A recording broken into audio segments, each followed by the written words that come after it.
ഷൈനി എന്ന സഹോദരിയുടെ ആത്മഹത്യയും ആ കൂടെയുള്ള പിഞ്ചു കുട്ടികളുടെ മരണവും ഒരുപക്ഷെ കേരളം മുഴുവൻ ചർച്ച ചെയ്യുന്ന ഒരു വസ്തുതയാണ്. വളരെ ദയനീയമായ ഒരു കാര്യമാണ് സംഭവിച്ചത്.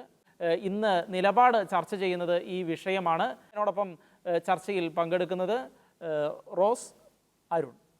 ഷൈനി എന്ന് പറയുന്ന ആ സഹോദരിയുടെയും പെൺമക്കളുടെയും മരണം, ആത്മഹത്യ ഒരുപക്ഷെ കേരളം മുഴുവൻ വളരെയധികം ചർച്ച ചെയ്യപ്പെട്ടു, വളരെയധികം വിശകലനങ്ങൾക്ക് വിധേയമാക്കപ്പെട്ട ഒരു വസ്തുത കൂടിയാണ്. പല രീതിയിലുള്ള വിമർശനങ്ങൾ ഉയരുന്നുണ്ടായിരുന്നു. കുടുംബത്തെക്കുറിച്ച് വിമർശനങ്ങളുണ്ട്, സഭാ സംവിധാനങ്ങളെക്കുറിച്ച് വിമർശനങ്ങളുണ്ട്. അപ്പോൾ ആദ്യം റോസ്, നമ്മൾ ഈ സംഭവത്തെ നമുക്ക് ഏത് തലത്തിലാണ് കാണാൻ കഴിയുക? ശരിക്കും പറഞ്ഞാൽ ഷൈനി 2 മക്കൾ, ഇവരുടെ ഒരു മരണം, ഇവരുടെ ആത്മഹത്യാ മരണം, ഇതാണ് ഇപ്പോൾ വാർത്തകളിൽ മുഴുവൻ വളരെ വേദന നിറയ്ക്കുന്ന ഓർമ്മകളായിട്ട്. അല്ലെങ്കിൽ ആ ചിത്രങ്ങൾ, പ്രത്യേകിച്ച് കുറേ AI ചിത്രങ്ങളൊക്കെ ഇതിൻ്റെ ഒരു ബാക്ക്ഗ്രൗണ്ടിൽ കുറേ AI ചിത്രങ്ങൾ ഇറങ്ങുന്നുണ്ട്. റെയിൽവേ ട്രാക്കിൽ ഒരമ്മ 2 മക്കളെ കെട്ടിപ്പിടിച്ചിരിക്കുന്നു. വളരെ സഹതാപ തരംഗം ഉണർത്തുന്ന ഒരു ചിത്രമായിട്ട് അതിങ്ങനെ ലോകം മുഴുവൻ തന്നെ അത് പ്രചരിക്കുകയാണ്. അപ്പോൾ ഈ ഒരു ആത്മഹത്യ നമുക്കറിയാം, എല്ലായിടത്തും ലോകത്തിൽ ഈ ദിവസങ്ങളിൽ നിന്നല്ല, ഈ കുറേ നാളുകളായിട്ട് പല തരത്തിൽ ആത്മഹത്യകൾ നടക്കുന്നുണ്ട്, പലരും ആത്മഹത്യകൾ ചെയ്യുന്നുണ്ട്. പക്ഷേ ഈ ഒരു ആത്മഹത്യ ഇത്രയും ഒരു ന്യൂസ് ആകാൻ കാരണം അതിൻ്റെ ഒരു മോഡ് ഓഫ് സൂയിസൈഡ് ആയിരുന്നു. അത് ഒരമ്മ റെയിൽവേ ട്രാക്കിൽ 2 മക്കളെയും കൂട്ടി ആത്മഹത്യ ചെയ്യുന്നു. അത് അവരിങ്ങനെ കെട്ടിപ്പിടിച്ച് ആ ഒരു അമ്മ മക്കളെ പൊതിഞ്ഞ് പിടിച്ച ആ ഒരു വികാര നിർഭര രംഗം. പിന്നെ അതിൻ്റെ ഒരു വിശദീകരണം ആ ലോക്കോ പൈലറ്റ് നൽകുന്നു. അപ്പോൾ അതിലൊരു സഹതാപ തരംഗം വരുന്നു. അങ്ങനെ വളരെ സെൻസിറ്റീവ് ആയിട്ടുള്ള ഒരു ന്യൂസായിട്ട് ഈ ആത്മഹത്യ മാറിയിരിക്കുകയാണ്. അപ്പോൾ ഈ ചിത്രങ്ങൾ കാണുമ്പോൾ തന്നെ എല്ലാവരുടെയും മനസ്സ് ഒരു സഹതാപത്തിൽ ഒരു സങ്കടം വരുന്നു. അതുപോലെ പലർക്കും അതൊരു കുറ്റബോധത്തിൻ്റെ ന്യൂസുകളാകുന്നു. ഇവരുമായിട്ട് പരിചയമുള്ള ആർക്കും ചെറിയൊരു കുറ്റബോധം വരുന്നു, ഇതിന് ഉത്തരവാദികൾ തങ്ങളാണോ അതും എന്ന് തന്നെയല്ല, ഇത് കാണുന്ന ആർക്കും കുറേയേറെ ഒരു നിരാശയുടെയും എന്തുകൊണ്ട് ഇങ്ങനെ സംഭവിച്ചു എന്ന ചോദ്യങ്ങൾ ഉയരുന്നു. അതുപോലെ ഇത് തടയാൻ വേണ്ടി ആർക്കെങ്കിലും എന്തെങ്കിലും ചെയ്യാമായിരുന്നില്ലേ, അങ്ങനെയൊക്കെയുള്ള പലതരം അഭിപ്രായങ്ങൾ ഉയരുന്നു. അപ്പോൾ ഈ ഒരു സാഹചര്യത്തിൽ നമ്മൾ ചിന്തിക്കേണ്ട ഒരു കാര്യം, പിന്നീട് ഇതിൻ്റെ ഒരു റൂട്ട് പോയത് ഇതിൻ്റെ ഉത്തരവാദികളായിട്ട് പിന്നീട് സഭയെ ആക്ഷേപിക്കുന്ന, അല്ലെങ്കിൽ സഭയിലേക്ക് അതിൻ്റെ മുഴുവൻ ഉത്തരവാദിത്വം സഭയ്ക്ക് മേൽ ഇടുന്ന ഒരു രീതിയിലേക്ക് കാര്യങ്ങൾ വന്നു. അപ്പം നമ്മൾ ചിന്തിക്കേണ്ട ഒരു കാര്യം, സഭ ഇതിൽ ഉത്തരവാദിയായിരുന്നോ? നമ്മൾ ചിന്തിക്കണം, എത്രയോ പേരെ സുവിശേഷ പ്രഘോഷണങ്ങളിലൂടെ എത്രയോ പേര് ഈ ആത്മഹത്യയുടെ വക്കിൽ നിന്നും എത്രയോ പേരെ സഭ രക്ഷിച്ചിട്ടുണ്ട്. ആ ഒരു കാര്യം ഇവിടെ പ്രസക്തമാകുന്നില്ല, ആരും ചിന്തിക്കുന്നില്ല. എത്രയോ പേര് ധ്യാനങ്ങളിലൂടെ സാക്ഷ്യപ്പെടുത്തിയിരിക്കുന്നു, കർത്താവിൻ്റെ വചനം കേട്ട് ആത്മഹത്യയുടെ വക്കിൽ നിന്ന് എത്രയോ പേര് ജീവിതങ്ങളിലേക്ക് തിരിച്ചു വന്നിരിക്കുന്നു. അതുപോലെ എത്രയോ സഭാ സംവിധാനങ്ങളിലൂടെ, സഭയുടെ വിദ്യാഭ്യാസ അവസരങ്ങളിലൂടെ, തൊഴിലവസരങ്ങളിലൂടെയൊക്കെ എത്രയോ പേര് ജീവിതത്തിൽ ഉയർന്ന പദവികളിൽ എത്തിയിരിക്കുന്നു.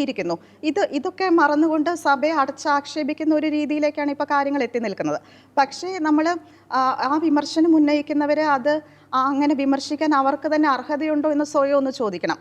അവർ ഇതുപോലെയുള്ള ആത്മഹത്യകൾ തടയാൻ അവരെന്തെങ്കിലും ചെയ്തിട്ടുണ്ടോ, എന്നിട്ടാണോ ഈ വിമർശനങ്ങൾ ഉന്നയിക്കുന്നത് എന്നൊരു ചോദ്യം അവിടെ കിടക്കുന്നുണ്ട്. ഒപ്പം തന്നെ സഭയും ഇങ്ങനെ ഒരു ആക്ഷേപങ്ങൾ ഉയരുമ്പോൾ, സഭ പൊതുജനമധ്യേ പരസ്യമായി ഇങ്ങനെ അപഹസിക്കപ്പെടുമ്പോൾ സഭയ്ക്കും അതൊരു ആത്മപരിശോധനയ്ക്കുള്ള അവസരമാണ്. സഭ കുറച്ചുകൂടി ഒന്ന് പരിശോധിക്കുക. വെളിപാട് പുസ്തകത്തിൽ എഫെസോസിലെ സഭയ്ക്കെതിരെ കർത്താവ് പറയുന്ന ഒരു കാര്യമുണ്ട്, നിനക്ക് ആദ്യം ഉണ്ടായിരുന്ന സ്നേഹം നീ കൈവെടിഞ്ഞു. ഏതവസ്ഥയിൽ നിന്നാണ് നീ അധപതിച്ചതെന്ന് ചിന്തിക്കുക, അനുദപിച്ച ആദ്യത്തെ പ്രവൃത്തികൾ ചെയ്യുക. അപ്പോൾ സഭ ഈ ആക്ഷേപങ്ങൾ, പൊതുജനമധ്യേ അപഹസിക്കപ്പെടുന്ന ഈ അവസ്ഥയിൽ സഭയെ പ്രതിക്കൂട്ടിലാക്കിയുള്ള വിവാദങ്ങളും ആരോപണങ്ങളും ഉയരുന്ന ഈ അവസ്ഥയിൽ എല്ലാ വിമർശനങ്ങൾക്കും ചെവി കൊടുക്കേണ്ട കാര്യം സഭയ്ക്കില്ല. കാരണം സഭ അത്രയേറെ സമൂഹത്തിന് നന്മകൾ ചെയ്യുന്നുണ്ട്, ഒത്തിരിയേറെ പേരെ കൈപിടിച്ചുയർത്തിയിട്ടുണ്ട് ജീവിതങ്ങളിൽ. പക്ഷേ സഭ ഇതൊന്ന് ചിന്തിക്കേണ്ട ഒരു കാര്യമുണ്ട്.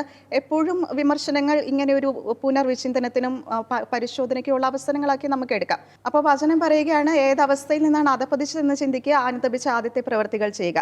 അപ്പോൾ ആദിമ സഭയിലൊക്കെ ഉണ്ടായിരുന്ന ആ ഒരു സാഹോദര്യ മനോഭാവം, ആ ഒരു സ്നേഹം, കൂട്ടായ്മ, പങ്കുവെക്കലും, ആ ഒരു ചൈതന്യം, ആദിമ സഭയുടെയൊക്കെ ഒരു ചൈതന്യം ഇന്ന് സഭയിലുണ്ടോ?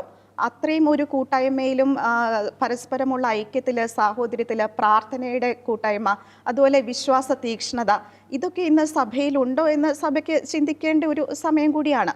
സഭാപിതാക്കന്മാർ വിശുദ്ധ അഗസ്റ്റീനോസും വിശുദ്ധ അക്വീനാസും ഒക്കെ, തോമസ് അക്വീനാസും ഒക്കെ പറഞ്ഞിട്ടുള്ള ഒരു കാര്യമുണ്ട്, ഓഡോ അമോരിസ് എന്ന് പറഞ്ഞാൽ റൈറ്റ്ലി ഓർഡേർഡ് ലവ് എന്നാണ് അതിൻ്റെ ഒരു അർത്ഥം.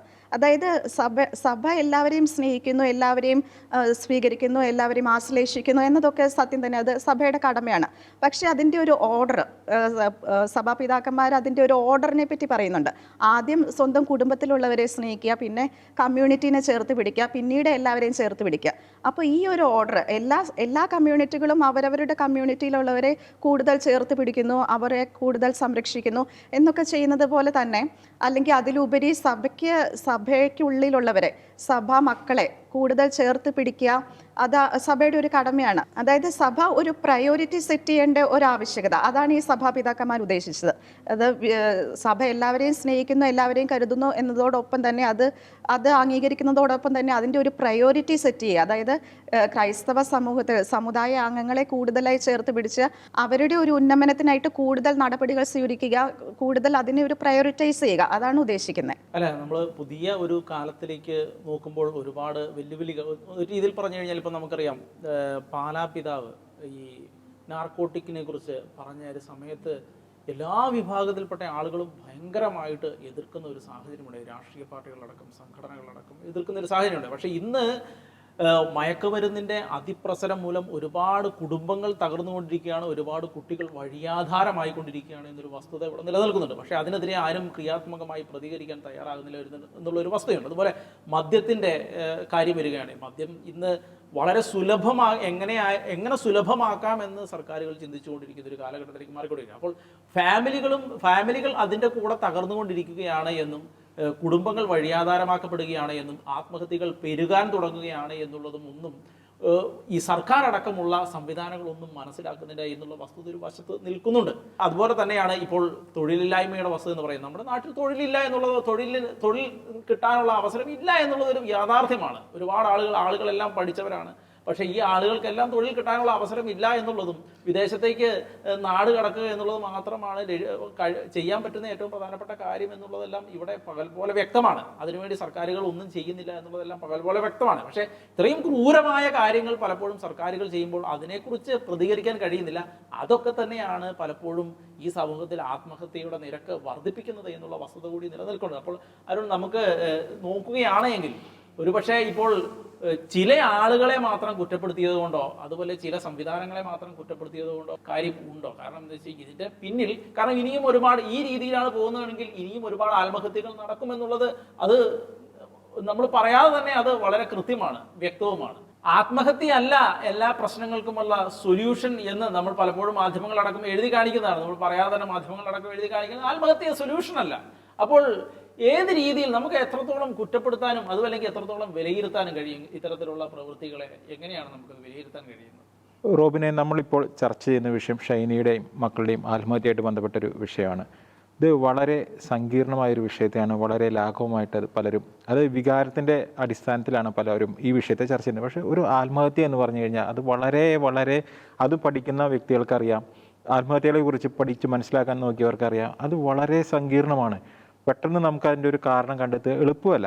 പക്ഷേ ഷൈനിയുടെ ആത്മഹത്യ നടന്നതിന് ശേഷം വന്ന പ്രതികരണങ്ങൾ വളരെ നമുക്കൊരിക്കലും ആ മേഖലയുമായിട്ട് ബന്ധപ്പെട്ടവർക്ക് ഒരിക്കലും അംഗീകരിക്കാൻ, അല്ലെങ്കിൽ അവരുടെ ചിന്തകൾക്കൊക്കെ അപ്പുറമായിട്ടുള്ള വെറും ലോജിക്കില്ലാത്ത പല പ്രതികരണങ്ങളും വരുന്നത് കണ്ടു. അതിൻ്റെ ഒരു കാരണം എന്താണെന്ന് വെച്ച് കഴിഞ്ഞാൽ, ഈ ഷൈനി എന്ന് പറഞ്ഞ ആ സ്ത്രീയും ആ കുട്ടികളുമാണ്.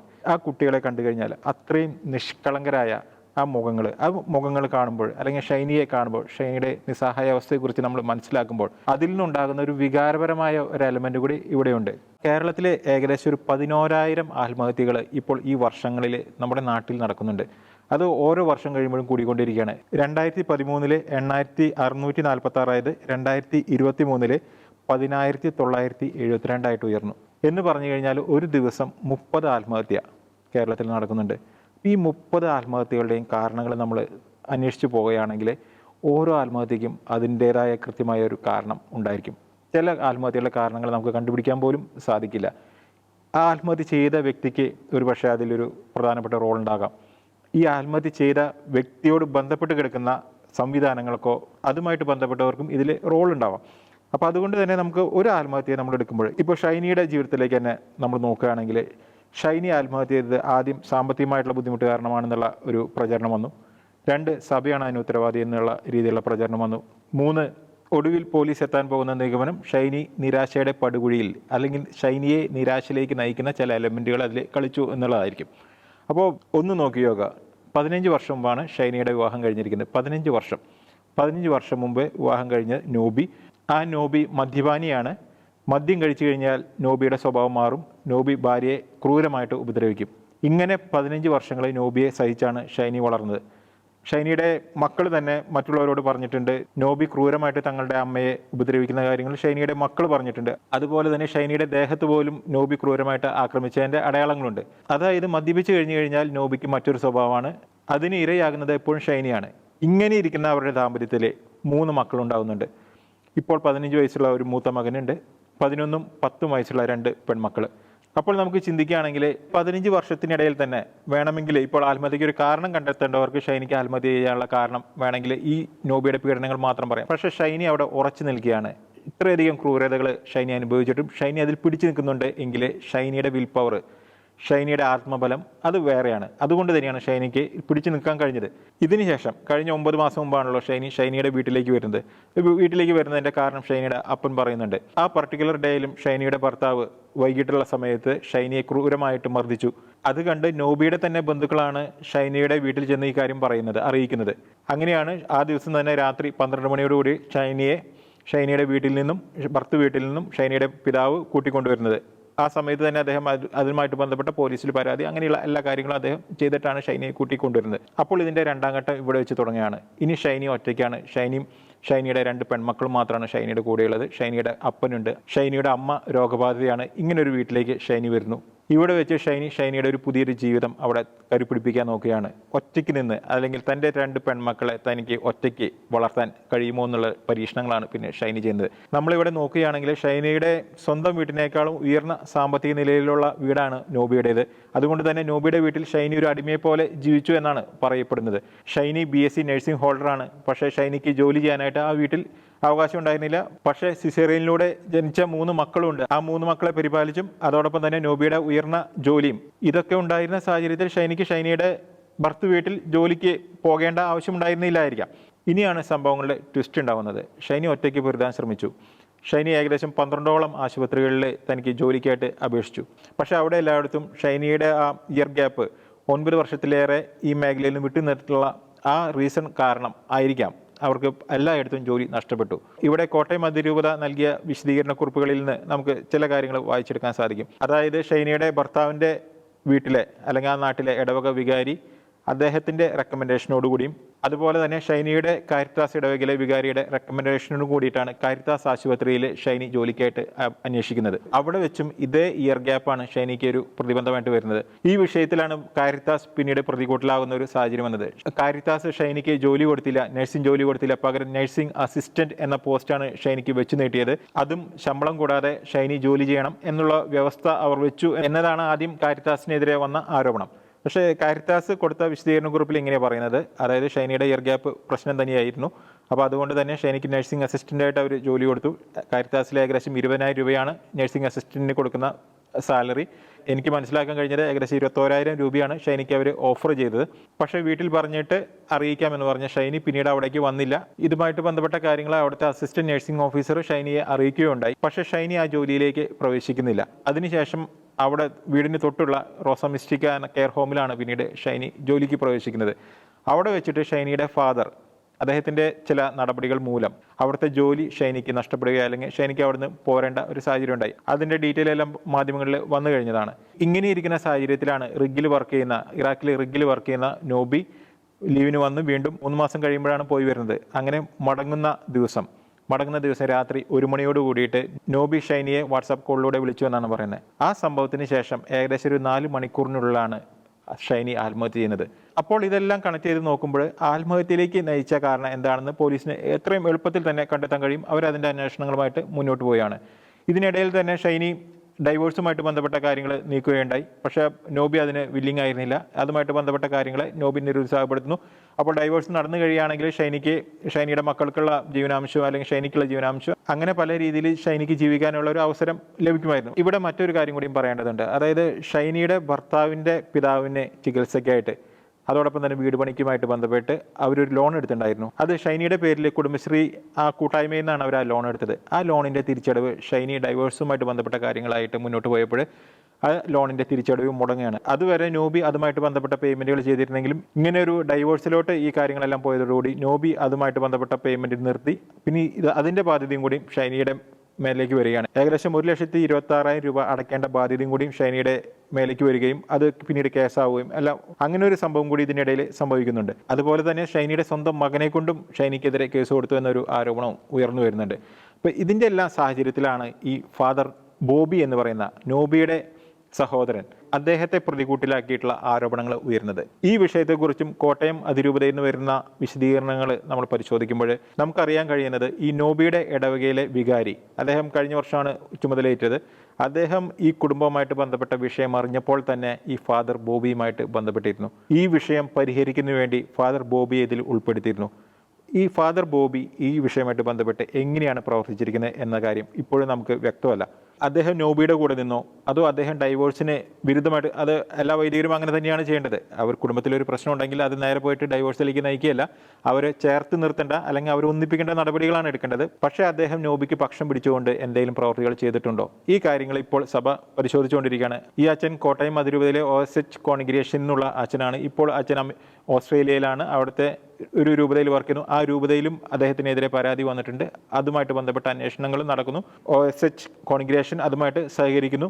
അപ്പോൾ അതുമായിട്ട് ബന്ധപ്പെട്ട റിപ്പോർട്ടുകൾ വരാനിരിക്കുന്നതേ ഉള്ളൂ. അപ്പോൾ അച്ഛന് ഈ വിഷയമായിട്ട് ബന്ധപ്പെട്ട് എന്തെങ്കിലും വീഴ്ചകൾ ഉണ്ടായിട്ടുണ്ടോ എന്ന കാര്യങ്ങൾ പരിശോധിക്കപ്പെടേണ്ടതാണ്. അത് ഉടൻ തന്നെ അതുമായിട്ട് ബന്ധപ്പെട്ട കാര്യങ്ങൾ വ്യക്തമാകുമെന്ന് നമ്മൾ വിചാരിക്കുന്നു. എന്നാൽ ഒരു കാര്യം കൂടിയും രൂപതയിൽ നിന്നുള്ള വിശദീകരണ കുറിപ്പുകളിൽ നിന്ന് നമുക്ക് വ്യക്തമാകുന്നത്, ഈ ഷൈനിയുടെ കുടുംബ പ്രശ്നവുമായിട്ട് ബന്ധപ്പെട്ട് കാരിത്താസിലെ സിസ്റ്റേഴ്സും അതുപോലെ തന്നെ അവിടുത്തെ ഇടവകയിൽ സേവനം ചെയ്യുന്ന സിസ്റ്റേഴ്സും ഇവർ ഷൈനിയുടെ വിഷയത്തിൽ ഇടപെട്ടിട്ടുണ്ട്. അവർ ഈ വിഷയത്തിൽ ഒരു പരിഹാരത്തിന് വേണ്ടിയിട്ട് അവർ ശ്രമിച്ചിട്ടുണ്ട്. അതായത് സഭയുടെ ഭാഗത്ത് നിന്ന് നോക്കുമ്പോൾ 2 ഇടവകയിലും വികാരിമാർ ഷൈനിക്ക് ഒരു നല്ലൊരു ജോലി ലഭിക്കാൻ വേണ്ടിയിട്ടുള്ള കാര്യങ്ങൾ നീക്കുന്നു. ബോബി അച്ഛനുമായിട്ട് ഇടവക വികാരി സംസാരിക്കുന്നു. അതുപോലെ തന്നെ അവിടെയുള്ള കാരിത്താസിലെയും ഇടവകയിലും സിസ്റ്റേഴ്സ് ഈ കുടുംബ പ്രശ്നം രമ്യമായിട്ട് പരിഹരിക്കുന്നതിന് വേണ്ടിയുള്ള ശ്രമങ്ങൾ നടത്തുന്നു. ഇത് തന്നെയാണ് സഭ ചെയ്യേണ്ടത്. ഇതുമായിട്ട് ബന്ധപ്പെട്ട കാര്യങ്ങൾ ഉണ്ടായി എന്ന് തന്നെയാണ് കോട്ടയം അതിരൂപത വിശദീകരിക്കുന്നത്. ആ വിശദീകരണങ്ങളെ നമ്മൾ വിശ്വാസത്തിലെടുക്കുകയാണെങ്കിൽ ഈ വിഷയത്തിൽ സഭ കൃത്യമായിട്ട് സഭയുടെ ഭാഗത്തു നിന്നുള്ള റോളുകൾ സഭ നിർവഹിച്ചിട്ടുണ്ട്. അപ്പോൾ റോബിനെ, നമ്മൾ ഈ ഷൈനിയുമായിട്ട് ബന്ധപ്പെട്ട, ഷൈനിയുടെ ആത്മഹത്യയായിട്ട് ബന്ധപ്പെട്ട കാര്യങ്ങൾ ചിന്തിക്കുമ്പോൾ നമുക്ക് ചില കാര്യങ്ങൾ നമുക്ക് തുറന്നു പറയേണ്ടി വരും. ഒന്ന്, ഈ നോബി മദ്യപിക്കുമ്പോഴാണ് അക്രമകാരിയായിരുന്നത്. ഈ നാട്ടിൽ മദ്യം വിളമ്പുന്നത് ആരാണ്? അല്ലെങ്കിൽ ഈ മദ്യത്തെ പ്രോത്സാഹിപ്പിക്കുന്ന ആരാണ്?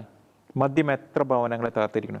എത്ര സ്ത്രീകൾ ഈ മദ്യപാനികളായ ഭർത്താക്കന്മാർ മൂലം ക്രൂരമായ പീഡനങ്ങൾക്ക് വിധേയരായിക്കൊണ്ടിരിക്കുന്നു. ഇത് ഷൈനി മാത്രമല്ല, ഇതുപോലെ കേരളത്തിൽ പലയിടത്തും എത്ര കേസുകൾ നമുക്കറിയാം.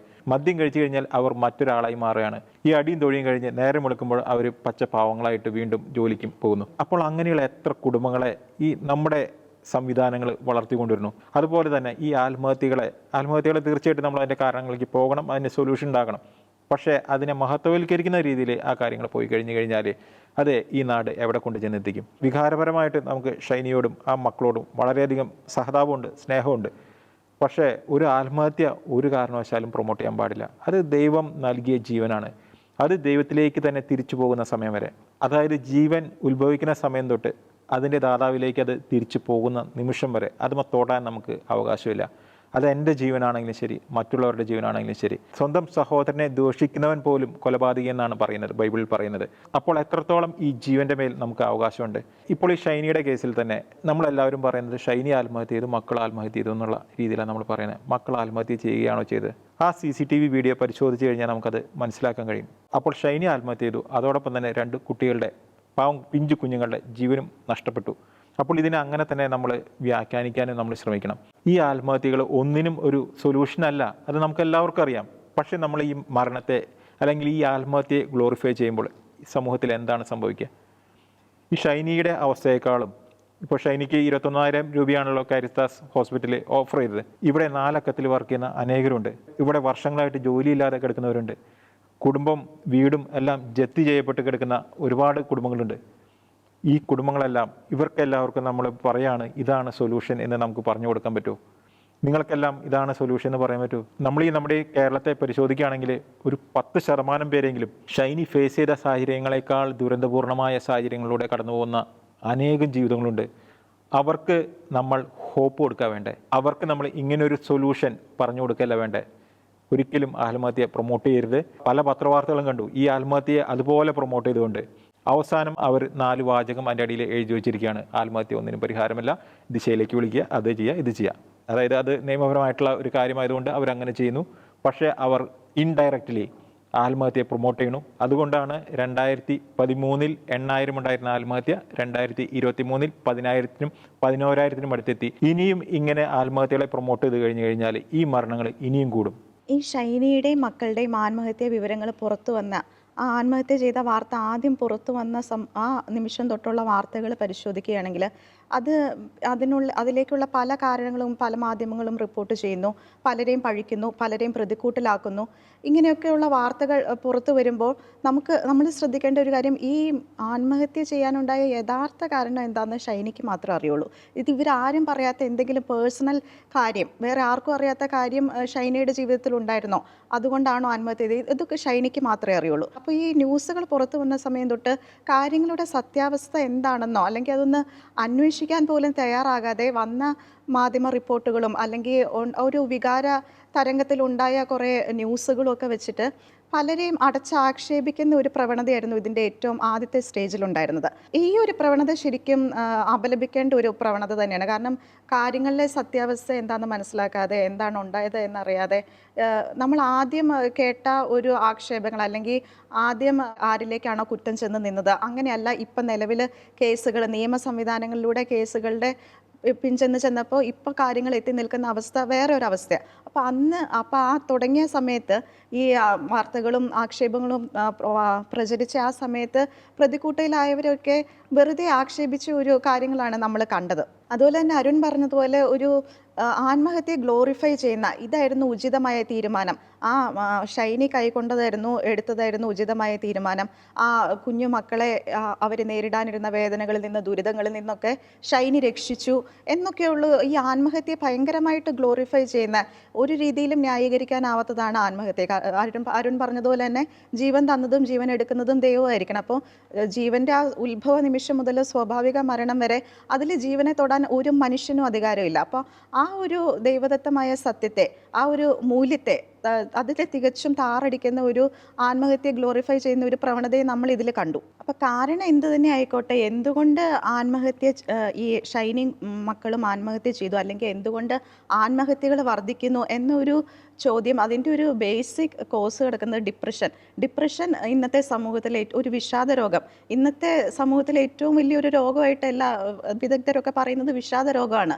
ആരാലും ശ്രദ്ധിക്കപ്പെടാതെ പോകുന്നുവെങ്കിലും ഏറ്റവും കൂടുതൽ ആളുകളെ ബാധിച്ചിരിക്കുന്ന ഒരു രോഗം തന്നെയാണ് വിഷാദ രോഗം. എല്ലാ കുടുംബങ്ങളും എടുത്തു നോക്കിയോ എല്ലാ കുടുംബത്തിലും തന്നെ വിഷാദ രോഗം ബാധിച്ച ആരെങ്കിലുമൊക്കെ ഉണ്ടാകും.